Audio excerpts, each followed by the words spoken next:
Assalamualaikum warahmatullahi wabarakatuh. Selamat pagi rekan-rekan mahasiswa. Selamat bertemu kembali dalam mata kuliah Matematika Diskrit di Prodi PTI. Pada pertemuan kali ini, perkuliahan kita membahas materi fungsi. Nah, di sini pertama-tama saya akan sampaikan definisi dari fungsi, yaitu misalkan A dan B suatu himpunan. Relasi biner F dari A ke B merupakan suatu fungsi jika setiap elemen di dalam A dihubungkan dengan tepat satu elemen di dalam B. Nah, jadi di sini yang harus kita perhatikan dari definisi fungsi itu adalah elemen di himpunan A ini dihubungkan tepat satu di elemen di dalam B. Jadi kita harus perhatikan himpunan A-nya ini dihubungkan tepat satu tidak ya gitu. Jadi kita perhatikan lihat himpunan A-nya. Nah, jika F adalah fungsi dari A ke B, kita menuliskan F.2A menuju B. Nah, ini notasinya yang dimana artinya F memetakan A ke B. Jadi untuk di fungsi ini kita menggunakan kata pemetaan atau memetakan ya. Jadi ini A memetakan B gitu. Nah, jadi kalau misalnya kita menggunakan representasi diagram panah ya. Kita gunakan representasi diagram panah di sini ada himpunan A dipetakan ya ke himpunan B. Nah, himpunan A, anggota himpunan A ini, bukan titik ini kan himpunan A gitu ya. Harus dipetakan ke himpunan B. Walaupun himpunan B-nya misalnya sini ada 4 nih anggotanya. Nah, di himpunan A-nya ini tetap harus ada yang dipetakan di himpunan B. Seperti itu. Dan harus tepat satu ya. Anggota himpunan A ini dipetakan 1 kali. Anggota himpunan A yang kedua ini juga dipetakannya 1 kali. Kalau misalnya rupanya misalnya anggota himpunan A ini adalah A dan B ya. Misalnya A-nya ini kalian petakan lagi gitu ya ke sini. Nah, ini bukan fungsi, tetapi ini namanya relasi. Nah, kalau kita review lagi relasi di contoh relasi yang sebelumnya, nah di sini di contoh relasi ini himpunan P, jadi di sini namanya P ya, pokoknya himpunan domainnya gitu ya. Himpunan daerah asalnya ini rupanya angka 2 ini dipetakannya 3 kali.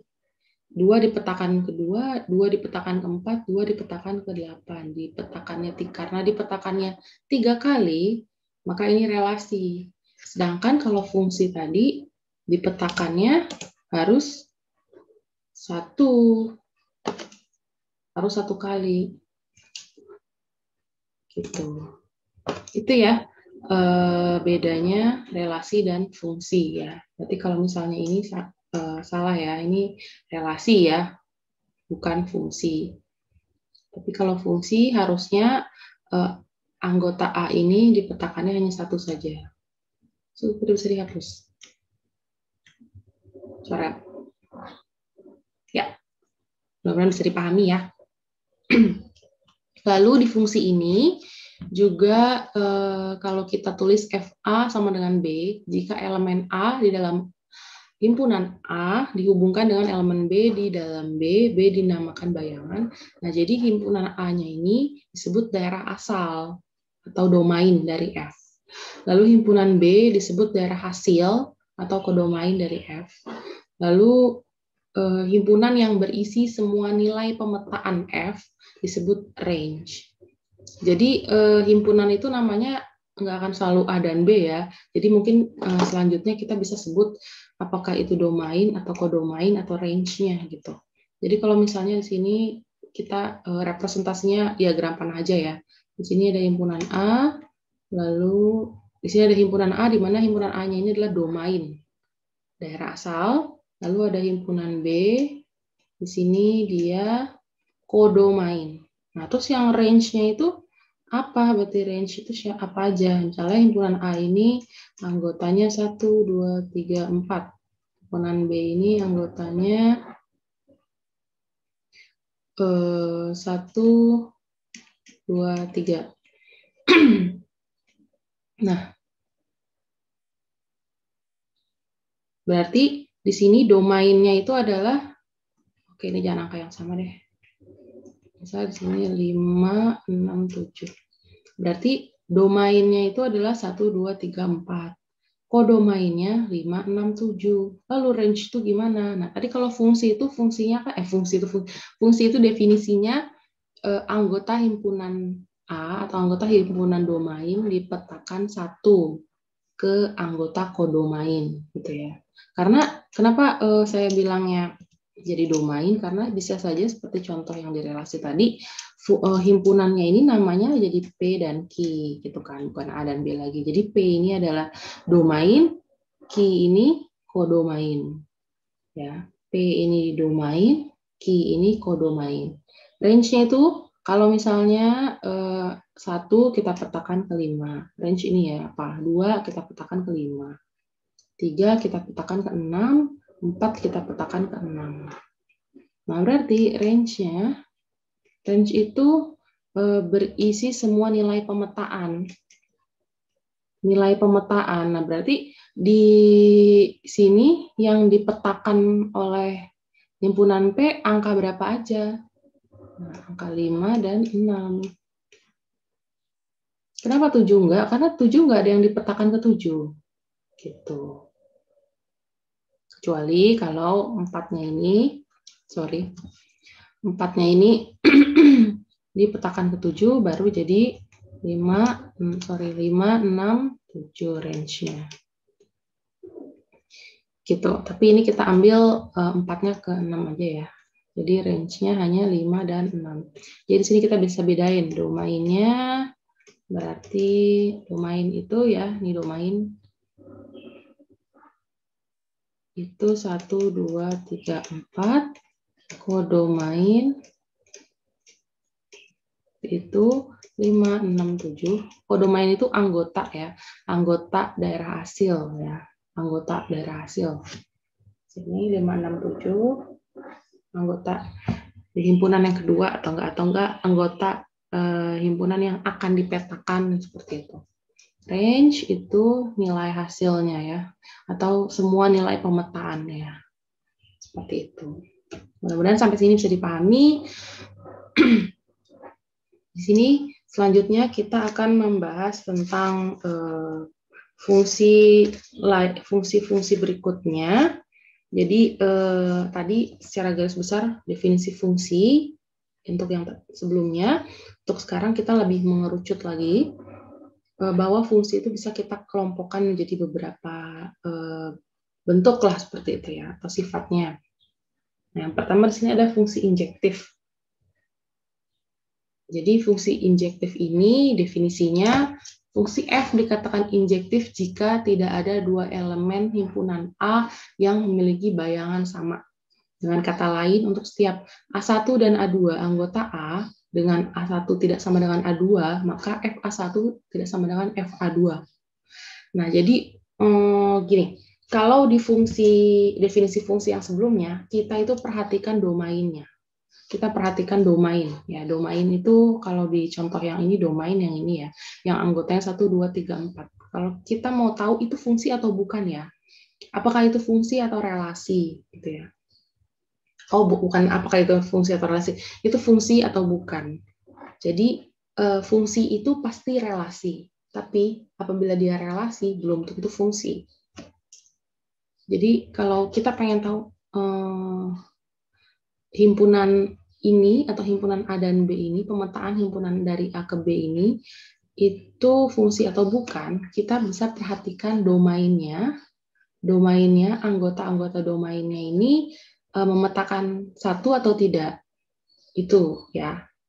Nah, selanjutnya untuk kita tahu ke sifat-sifat fungsi yang selanjutnya ini, berarti kita perhatikan kodomainnya. Kita perhatikan kodomain. ya. Jadi kalau misalnya kodomainnya ini berbeda, gitu ya, seperti dibilang di sini, A1 tidak sama dengan A2. Berarti contohnya gini, misalnya 1 itu kan tidak sama dengan 2. Jadi 1 itu ketika dipetakan, itu kan A ya. 2 juga ketika dipetakan itu kan C. Nah, berarti pemetaan A sama C itu berbeda juga. Harus berbeda. Gitu. Jadi intinya fungsi injektif ini tidak ada yang sama di kodomainnya. Kodomain ini dipetakannya tidak ada yang sama. Nah, seperti ini kan. Tidak ada yang sama kan, 1 ke A, 2 ke C, 3 ke E, 4 ke B. Walaupun di sini ada D yang tidak dipetakan oleh himpunan A, itu tidak apa-apa. Nah, untuk jenis yang seperti ini disebut fungsi injektif. Selanjutnya, kita ada fungsi onto. Ada fungsi onto, definisinya jika fungsi F sama F A memetakan B disebut fungsi surjektif atau onto jika untuk setiap B anggota B maka terdapat A anggota A sedemikian sehingga FA sama dengan B. Nah, untuk yang berikutnya ini kita juga perhatikan kodomainnya. Kita perhatikan kodomainnya di sini. Kalau misalnya ada B anggota B, terdapat A anggota A, sedemikian sehingga FA sama dengan B. Jadi seperti ini, 1 itu kan anggota A. Nah, 1 ini dipetakan ke A. Nah, terus 2 rupanya juga dipetakan ke A. Nah, ini nggak apa-apa, berarti kita perhatikan kodomainnya, rupanya ada anggota dari kodomain ini yang dipetakan 2 kali.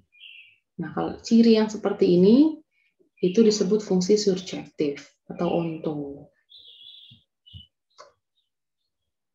Mudah-mudahan bisa dipahami ya. Selanjutnya ada fungsi bijektif atau korespondensi satu-satu.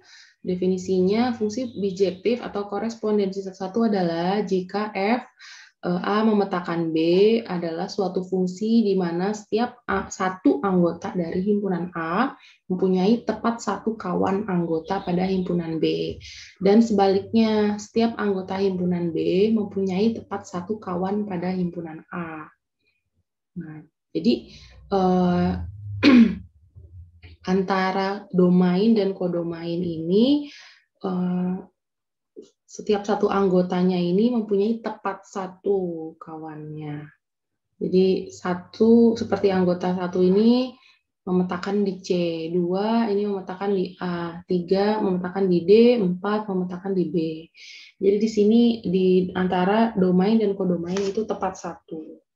Ya baik, mudah-mudahan sampai sini kalian bisa membedakan gitu ya antara fungsi injektif, fungsi surjektif, dan fungsi bijektif.